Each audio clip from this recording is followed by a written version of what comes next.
something to toast with here. We're going to get ready for the first toast.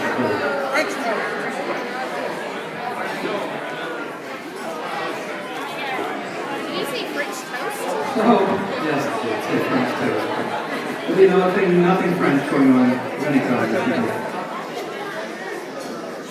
I want to thank you all for joining us this evening. Again, my name is Josh Rockey. I'm the best man tonight. I'm a longtime friend of Lucas's, and so I want to thank you all for joining us this evening.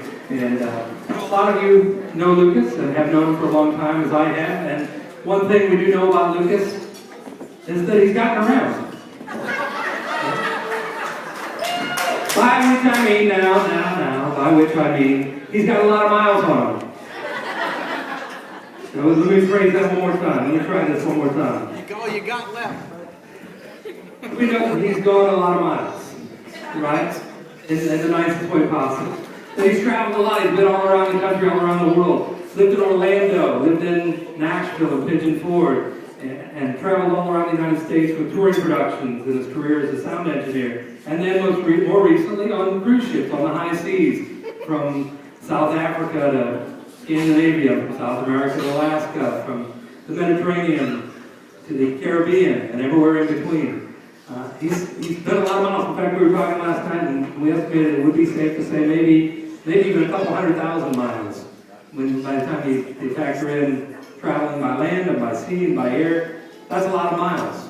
And this guy's been around the block in a good way. I mean, he's traveled the world, and we know that. And he had an exciting life, and we all enjoyed hearing about that. And I think maybe, like many of you, I was a little bit surprised when he made the decision to come back to Indiana on a, at least temporarily, full-time basis for the foreseeable future, anyway, to come back to Indiana. And but I think what maybe we didn't know, and Lucas may not have even have known himself at that time, but now knows, is that even after a couple 100,000 miles on the road and on the sea and in the air, what he had to come home for was to find his heart. And that he found in the form of Tracy.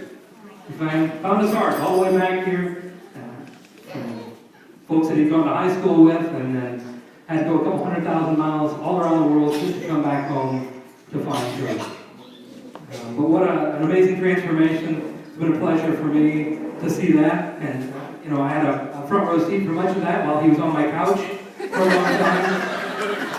But to see the difference that was made in his life, that she's made in his life, and the transformation that's taken place for him, and I think for both of them, but I'll speak more confidently for him. So, from a couple 100,000 miles on the road back to find his heart at home, we want to wish Lucas and Tracy all the best as they begin their official married life together now. So, please join me in a toast to Lucas and Tracy.